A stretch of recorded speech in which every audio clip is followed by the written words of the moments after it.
They're not good enough to start. They're not even good enough to play. But they do talk a good game. So come join Lou and Jose from the sidelines where all the best sports discussions happen anyway. Welcome in to the Benchwarmerz podcast.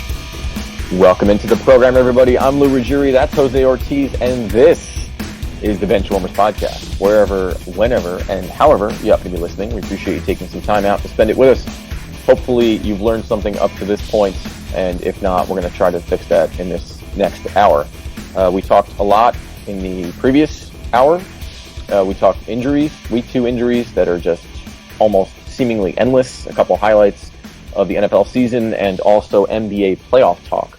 Jose, I want to switch back to the NFL again because it's what's hot right now. So I think we have a fun game that we're going to play. And it's called Make No Mistake or Give Me a Break. And that is the answer you're going to give to certain, or I'm going to give to certain questions and statements and see which way we feel it's leaning. And it touches on a whole bunch of things going on in the NFL that you can follow along with on the iHeartRadio podcasting app, Spotify, YouTube, Facebook, Instagram. We're the Benchwarmerz podcast on all of those platforms, Benchwarmerz with a Z for marketing purposes, as well as Apple Podcasts, Google Play. And now we're on Amazon Podcasts, which is super exciting. You can also find us on Twitter at the BW Pod, and pretty much everywhere and anywhere else you can find podcasts. So with that being said, Jose, it's time for Make No Mistake or Give Me a Break. The floor is yours. Okay, I've prepared a couple of statements here. You just let me know where you're leaning. Yep. Number 1, the Chargers have found their quarterback of the future in Justin Herbert. I think that's a make no mistake. I mean, it might seem a little premature, but we saw him at Oregon, and he looked great on Hard Knocks, and he looked great in his very first start. He played well. I think that the Chargers finally got this right. Yeah, 22 of 33, 311 yards, 2 total touchdowns. I actually think, I don't know, I have to look back, but I actually think he looked better in that one game than I've ever seen Sam Darnold look in his entire career.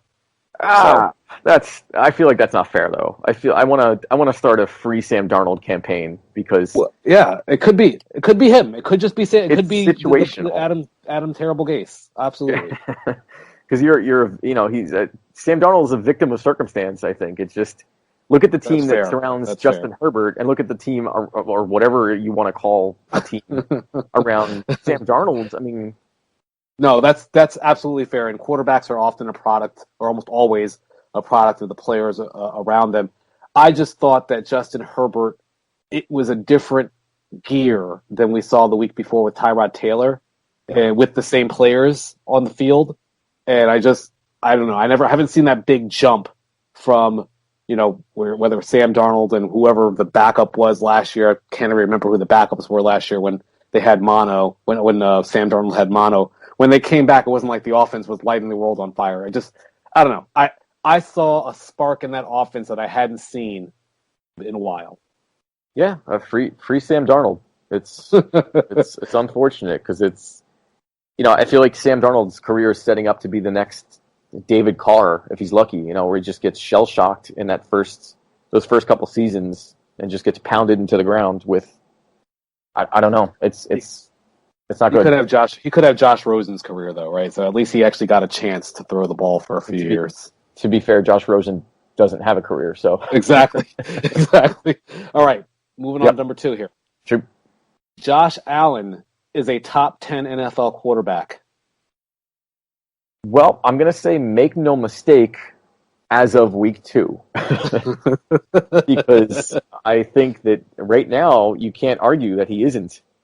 With the sample size that we have. Now, if you're going to say Josh Allen is, at the end of the season, Josh Allen will be considered a top 10 quarterback, then I'd probably go give me a break because, while he's a physical freak, he reminds me a lot of Cam Newton, where he's this crazy athletic, very strong-armed guy. His accuracy is suspect, and his decision-making isn't always the best, a la Cam Newton. So I think right now he's putting on a show, but he's played 2 kind of subpar teams. So I'm going to say yes, but with the caveat that it's as of week 2. I agree with everything you said there. I will just point out that through 2 games, he has 729 yards passing, which leads the NFL, and he has 6 touchdowns with no interceptions. I think the third-year breakout is real for Josh Allen. Yep. And so I'm expecting Stephon Diggs. I mean, it's amazing what one guy can do. I mean, he opens up that offense, and all of a sudden, Cole Beasley's flying around underneath, and they're doing some good things in Buffalo. If you had to guess what Josh Allen's completion percentage was through the first 2 games of the season, what would you say? His completion percentage through 2 games, I'm going to say 72%. Very close. I thought you would go much lower. It's 70%, 70.4%.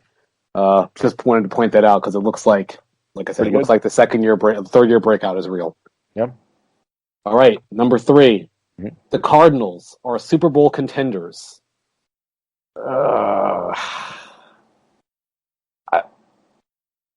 I'm gonna say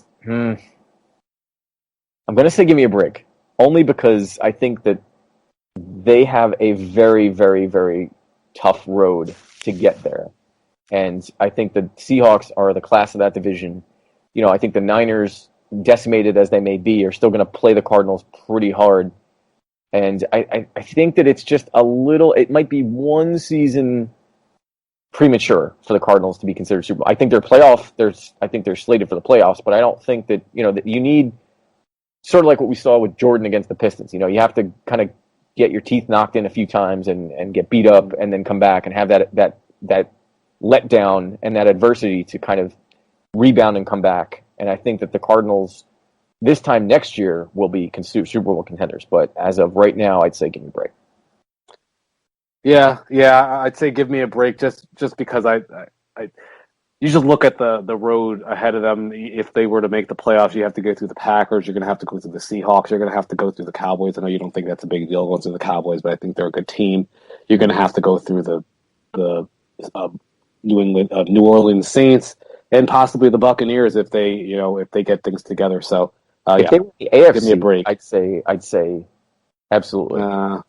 Maybe in the AFC, I think they're just in the next tier. I think they're not in that upper echelon of team, but we'll see. Maybe in 2 or 3 weeks we'll be talking differently about them. They have to beat a bit. They're going to have to go to Lambeau and beat the Packers or they surprised the 49ers. They did surprise the 49ers. They did. It's hard to. Can't really take anything away from them. Yeah, they're a good team. All right, number 4. We should be taking the Rams seriously.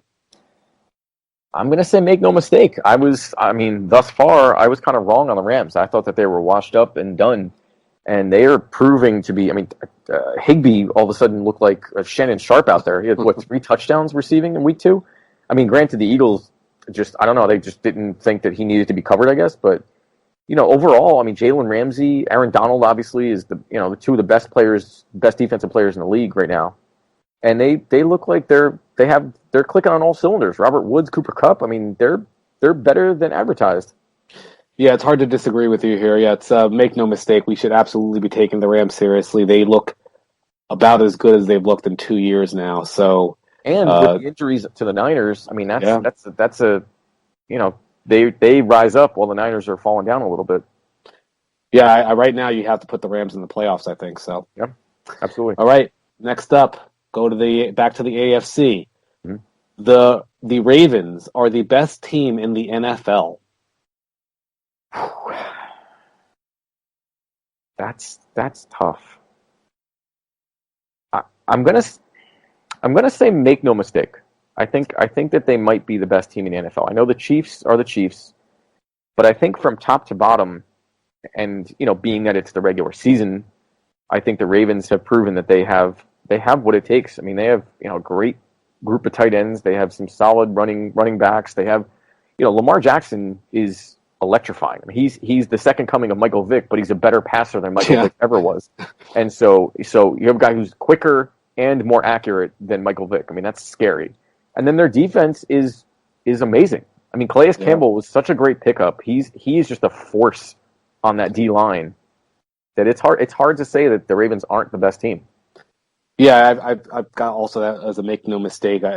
I'm just really looking at it because I think the only team that would be in their way as the best team in the NFL right now would be the Chiefs. And I think just looking at the game last week, the Chiefs against the Chargers, they may have uncovered a little bit of a blueprint of how to kind of beat or at least give yourself a chance to beat the Chiefs. And you run the ball, you don't turn the ball over, and you possess the ball for a long time. And the Ravens are good at all three of those things. So yeah, Patrick Mahomes can beat you if he's on the bench. Exactly. So, and I think we saw that last week, where they kind of minimized Mahomes' impact, but at the end of the day, they had some critical turnovers, and also they didn't convert they didn't convert red zone opportunities into touchdowns, which is what's going to cost you against a really good team. All right, moving on. We keep agreeing here.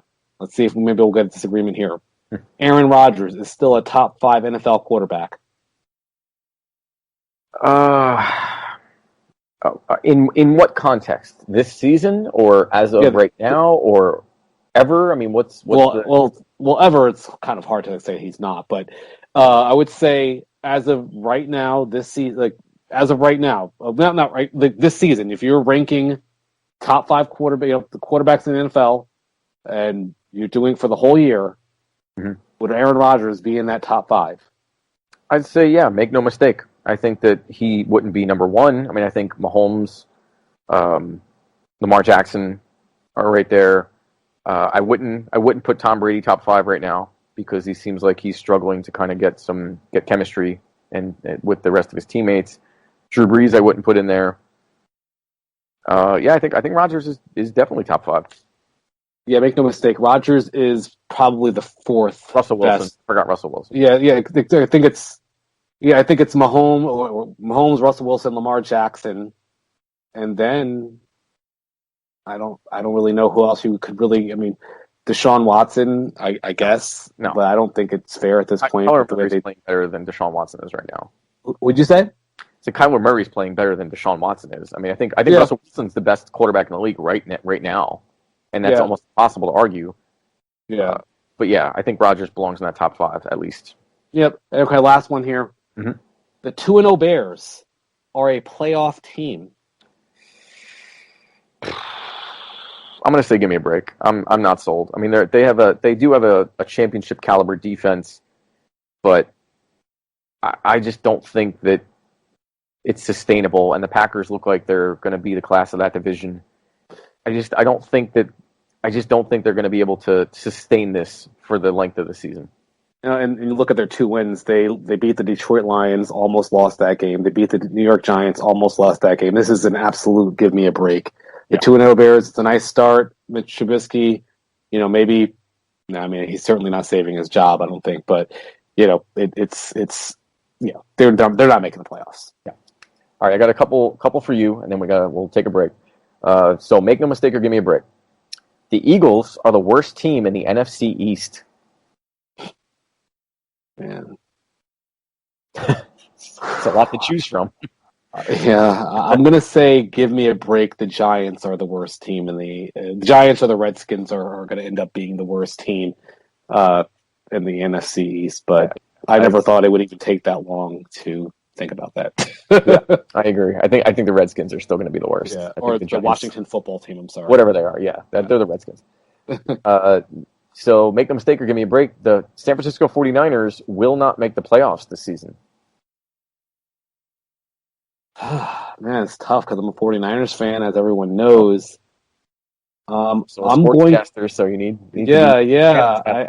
I'm going to try and be objective here, and I think as of right now, I think we'd be lucky to squeeze in and get that 7th spot. So I'm going to say, make no mistake, they're not a playoff team right now. 1-1. I agree. I think just you can't lose your quarterback, your top tight end, who happens to be one of the best tight ends in the game, your top defensive lineman, who happens to be one of the best defensive linemen in the game, your starting running back, 2 starting running backs. You were already down your starting wide receiver and your second wide receiver in Brandon Ayuk as well. You can't sustain all these losses and maintain the level you were. I think the 49ers will be lucky to sneak into a wild card spot and hope that they can make a run late. And I think that they're the victims of being in the best division of football. Yeah. The Seahawks look unstoppable right now, and the Cardinals are making a run. I mean, they're dangerous. Absolutely. And the Rams too. I mean, it's not a good year to be injury prone. All right, so make no mistake or give me a break. Cam Newton will be an MVP candidate this year. Viable MVP. I guess anybody could be an MVP candidate, but give me a break. He's not going to put up the type of numbers necessary to compete with the Russell Wilsons and Lamar Jacksons and Patrick Mahomes or even Dak Prescott's of the world. He's a good quarterback. He's playing well, but let's not get carried away. I think you're right. I agree. Make no mistake or give me a break. Mitch Trubisky will be the Bears' starting quarterback next season. Gosh. That's a really, really tough one.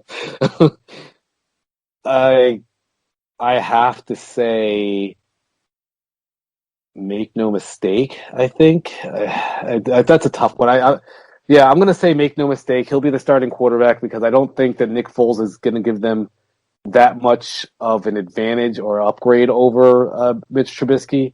I believe he's... Wait, here's the question I have, which I don't know because you kind of... Is this the last year of his contract or does he have a fourth year, or is next year the fourth year? They opted out of his fifth-year option already.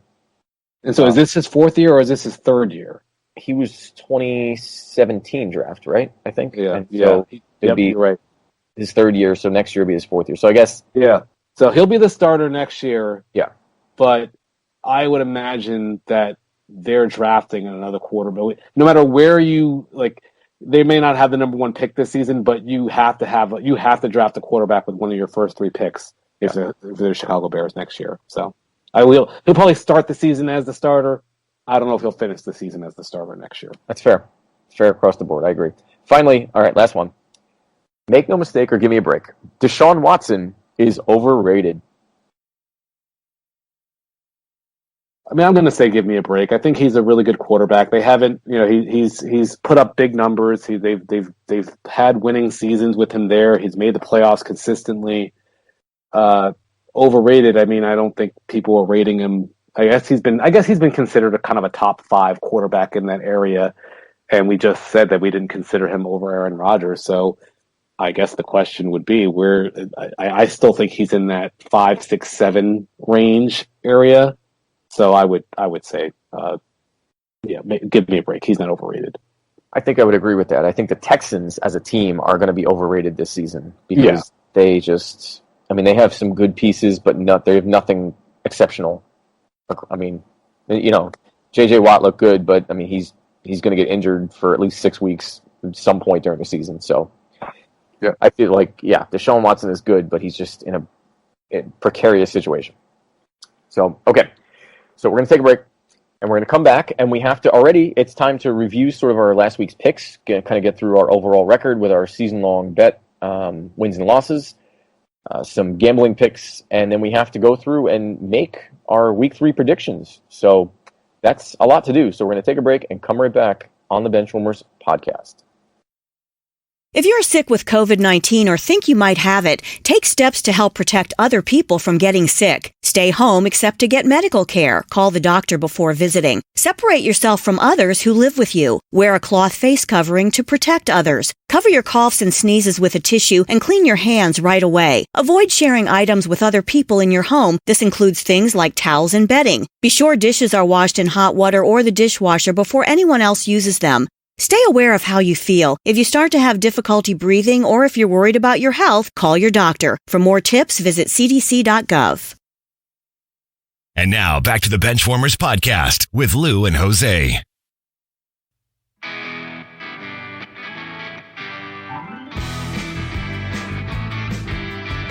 Welcome back to the program, everybody. I'm Lou Ruggieri, that's Jose Ortiz, and this is still the Benchwarmers podcast. We appreciate you taking some time to spend it with us. Hopefully you've learned something thus far, and we're going to try to keep that going right now. You can find us on the iHeartRadio podcasting app, Spotify, YouTube, Apple Podcasts, Google Play, Facebook, Instagram, all at the Benchwarmers podcast. Benchwarmers with a Z for marketing purposes. We are on Twitter at the BW Pod, and we're also part of the now brand new Amazon podcasting lineup, the Benchwarmers podcast. You can search us, follow along, and rate us if you feel so inclined. We appreciate all of that. Talked a lot of football this show. Make no mistake or give me a break, one of my new favorite segments that we do here, Jose. And now it's time we have to do two things. We have to kind of review our picks from last week, and then we have to make our picks for next week.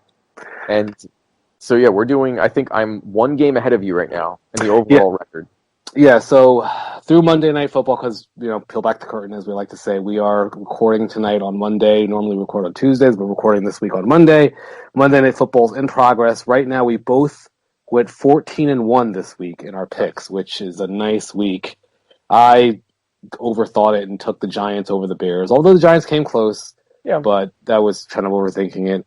And you took the Vikings over the Colts, which I think, we both are overrating the Colts a little bit early this season. The Vikings. So that won't happen. So, right now your record is 25-6. I am 24-7, but I picked the Raiders and you picked the Saints on Monday Night Football. So we will see. We may be tied at the end of this. So we're going to go through the picks now. Oh, actually, no. First, we're going to do our put your money where your mouth is. Yep. So our one line, we take points. We do the betting line. We pick one game a week that we think is sort of not a lock, but the closest thing to a lock you can get in gambling. So last week, I think I took the Niners over the Jets, and they were giving, I think, only 6.5, and they walloped the Jets, even with that line out of the number. Yeah. And I took the Rams over the Eagles minus 2.5, and the Rams easily covered. That was pretty good. Yeah, it's kind of feel like I get a pick on the Eagles a little bit. They've earned it. I think that was definitely a statement game by the Rams too. I think it was. Pretty impressive. All right, so for this week we have to kind of go through. Do you have a put your money where your mouth is for this week? Yeah, so even though this game's on the road and I maybe should have learned my lesson from taking road picks from week one, I'm going to take the Titans minus 2.5 over the Minnesota Vikings. I just think the Vikings are a mess right now. They just lost Anthony Barr for the season. Mm-hmm. They're just not good right now, and the Titans are rolling. So Titans are they're not pretty, but they're good.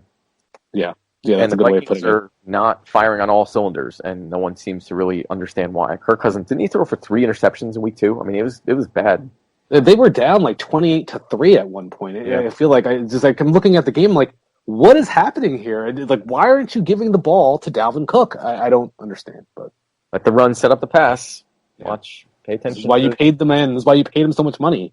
So I'm going to take for my put your money where your mouth is. I'm going to pick on the Eagles again. I'm taking the Cincinnati Bengals plus 6. They're getting 6.5 points at the Eagles, and I will take that all day. I think the Bengals looked really good on Thursday Night Football. They, Joe Burrow threw 61 times and didn't throw an interception in his second game ever in the NFL.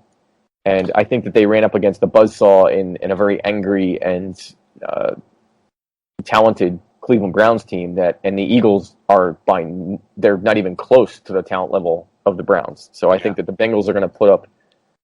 I think they're going to win the game outright. Truthfully. Yeah, I was going to say I wouldn't be surprised if the Bengals won this game. But so that's actually a great call. I like that one. Yeah, which means I'll probably be wrong. So we'll see. But so far so good.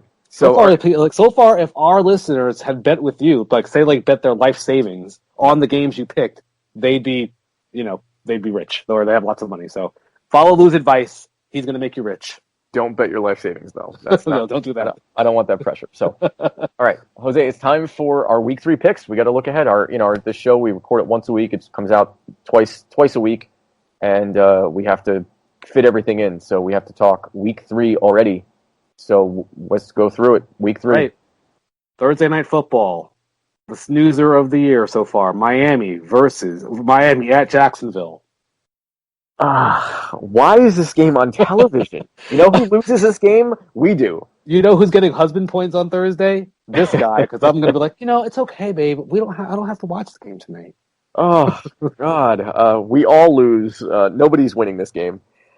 I guess if I have to, God, I'm going to give me the Dolphins. I guess. I actually have the Jacksonville Jaguars on here. I've been very impressed with them through the first 2 games. Yeah, Minshew. Not that the Dolphins haven't been bad either. So You know, Minshew's playing well, and I think their running back Robinson looks pretty good. yeah, he looks But better than I expected him to look. I feel like Fitz got his interceptions out of the way week 1, so now he's going to throw for 500 yards and 6 touchdowns or something crazy. So it's coming. You know it's coming. You just don't know when. All right, Chicago at Atlanta. Wow. So yeah, our bets for the record, by the way, we're not. This is just straight up wins and losses. So we're not doing for this section. Just to make it clear, the Bears, they're at Atlanta. Yes. I'm going to take Atlanta. Yeah, ditto. I've got Atlanta. I think they have a ton of firepower. I think Chicago's defense is good, but I think the disparity between Atlanta's offense and Chicago's defense is not as drastic as the Chicago's offense and Atlanta's defense. I think that Atlanta's offense is it's almost unstoppable, except when they get stopped. When they get stopped and beaten by 1 point. I was very close to taking the Falcons because I think the Falcons blow the Bears out in this game. I don't think it's going to be close. I think the Falcons are angry right now as they're losing that last game. Yep. Week 1 you lost to the Seahawks. That's forgivable. Everyone loses to the Seahawks right now. But and the Julio Jones Cowboys dropped a pass in that game. He dropped an easy touchdown that we've never seen Julio Jones drop a pass like that. So not guaranteed, but keep an eye on Julio Jones goes off this week. The Falcons are going to go crazy this week. I just don't see the Bears being okay, especially at home. No way the Bears keep up with them. Cincinnati at Philadelphia. Speaking of which. Give me Cincinnati. Maybe I'm hating on the Eagles a little bit, but I think Cincinnati is I think they've got some spirit. Yeah, I've got Cincinnati tickets. Joe Burrow looks like a winner, I got to say. Joe Burrow looked great on Thursday. Yeah.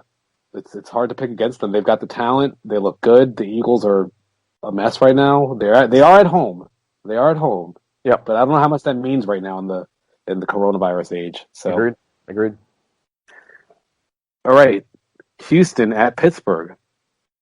Oh man, some pretty good games this week. This is going to be crazy. Give me, I'm going to go Pittsburgh. I think their defense is too much. I think Deshaun Watson, while we agreed earlier in our last segment that he's not necessarily overrated, I don't think that he's quite, I'm not sure. He doesn't seem to step up in the bright lights sometimes. And I think that TJ Watt and Minka Fitzpatrick and the rest of that Steelers defense is going to just obliterate the Houston. They're going to shut down the run, so David Johnson's going to be rendered useless, and then it's going to be on Deshaun Watson, and he's just not going to have enough firepower. Yeah, I completely agree with your entire narrative there. I have the Pittsburgh Steelers going. I think there's just not enough explosive players on the Houston Texans side of the ball outside of Deshaun Watson. That David Johnson looked okay in week 1 and looked not as good in week 2, but it's just outside of him, let's assume that he's even 80% of what he was. They don't really have any other exciting players. I mean, Brandon Cooks is your number 1 receiver. Come on, that's not really a winning recipe. Yeah. All right. So we're in agreement there. Raiders at New England. New England. Yeah, I think that's an easy one. Yeah. New England's playing too well. Raiders, while I did pick them to win at home, I think it's more because of the Saints being a little depleted than anything else. So, all right, moving on. Really good game here. Rams at Buffalo. Wow, that's going to be a really good game. Talk about making a statement. This is the statement that we really need to see. At Buffalo too. You know what? Give me the Rams. I feel like I've been sleeping on the Rams enough. I think they're just a notch slightly above the Bills right now. I got the Buffalo Bills. I think they're at home. They have looked great, and I have no reason to doubt them. Not to say the Rams haven't looked great. I just think you've got two teams looking really good. One team's at home, so I'll take the home team. I just think that with the combination of Aaron Donald disrupting the pocket and then Jalen Ramsey on the outside, that's not a good situation for a guy who's not a great passer to begin with. That's setting up for a big interception game. Fair. 49ers at the New York Giants. I still think the Niners are better. Yeah. I think there's too much talent even on half their team. And now that you've lost Saquon Barkley for the entire year and Sterling Shepard's dealing with injury as well, they just don't have enough. Right. I agree. Tennessee at Minnesota. You already know my pick. I'm going to go Tennessee. Yeah. It's hard to pick Minnesota right now. Until they win a game. Minnesota is a team that it's maybe a weird thing to think, but are they in the Trevor Lawrence sweepstakes right now? I mean, if they end up with the first, number one overall pick, do they take Trevor Lawrence? Or a quarterback, whomever, whatever. Yeah. Whomever. I don't think they get that chance. I think they right the ship at some point during the season. It might be too little, too late, but I could see an 8-8 season for them. How about Washington at Cleveland? Cleveland. Yeah. I think that's easy. Chase Young is good, but that's about it. I think that Cleveland's one thing I've noticed about Washington is they seem to start off slow. Like in the first half, they're just overwhelmed and overmatched. And in the Eagles game, they were able to come back, but in the Cardinals game, they weren't able to come back. I think this could be. I picked the Cleveland Browns, but I would not be surprised if the Redskins made this a little closer than we think. I would be. Okay. Carolina Panthers at the Los Angeles Chargers. Well, McCaffrey's out, so I'm going to go Chargers. Yeah. Yep. Chargers defense is pretty solid. Ingram and Bosa are just devastating. Yeah. Yeah, agreed. Chargers all the way. Another easy one. Jets at Indianapolis. Yeah. I already wrote the Jets down. The Jets are in the Trevor Lawrence sweepstakes. Now, yes, they are. They're in the lead. Yes. Here's an interesting game. The Dallas Cowboys at the Seattle Seahawks. Seahawks. Yep. I don't even think it's close. Okay. I think Jamal Adams just eats Dak Prescott alive. And I think that Russell Wilson, the Cowboys defense is not good. It's not good. No. And the Seahawks are a good running team and a good passing team. Russell Wilson's going to do whatever he wants to that defense. I think Dak Prescott in the passing attack. I think the Cowboys offense might have more success than you think, but yes, I still think the Seahawks will be by far the better team. Yeah, I think if you gave me a touchdown, I would still take Seahawks. Detroit at Arizona. Arizona. Yeah. Detroit is also in the Trevor Lawrence sweepstakes. Yes, and they're on the verge of 5. Like, I would be surprised if Matt Patricia makes it to the end of the season. Like, that's how bad it is right now. Yep. Tampa Bay at Denver. Give me Tampa Bay. Denver's beat up. Yeah. And unproven, and they don't have their best defensive players. So I think if Denver was fully healthy, I might be more inclined to pick Denver just because it's in Denver. Tampa Bay hasn't looked amazing, but still. I agree. Green Bay at New Orleans. That's a game, man. Wow. Green Bay at New Orleans. Sunday night. Ooh. Give me New Orleans. I think New Orleans defense is better. I'm going to go with Green Bay. I don't think there's a wrong answer there. So yeah. I just think Green Bay's just looking better than I expected. Well, I will say this: my vote might change a little bit if Devontae Adams is out, but I'm just going to assume he's in and just go with Green Bay. And our Monday Night Football game of the year so far, or at least on paper, Kansas City at Baltimore. Wow, man. I think I'm going to go Kansas City because I'm not sure the Ravens are rolling, but their running game does not look quite like it did last season, and I'm not sure why. I don't know if that's Ingram or Edwards or what the problem is, but it's something. Their defense looks better, but their offense looks, it's nitpicking, but it just seems a little less explosive than it was last season. So I think the Chiefs just pull it out somehow. I think the Ravens win this game by running the ball like 45 times or something ridiculous. It's going to be some insane amount of running the ball. That's the one weakness that the Chiefs have. They are susceptible to the run, and you can move the ball on them on the ground, and I think that's what we're going to see. So, I mean, I don't think there's a wrong answer. All right, well, those are our picks of the week, and all right, that's it. So that's how you do a radio show or podcast, whatever you want to call this. So follow us along, however, whatever you want to term us, on iHeartRadio podcasting app, Spotify, YouTube, Apple Podcasts, Google Play, and the newly christened Amazon Podcasts. We are all of those things. You can find us at the Benchwarmerz Podcast, Benchwarmerz with a Z for marketing purposes. Same with Facebook and Instagram. Twitter is at the BW Pod. And I guess if you're listening, you already know how to find us. But tell a friend where they can find us. So with that being said, that'll do it. And for Jose Ortiz, I'm Lou Ruggieri, and we'll see you next time. Bye-bye.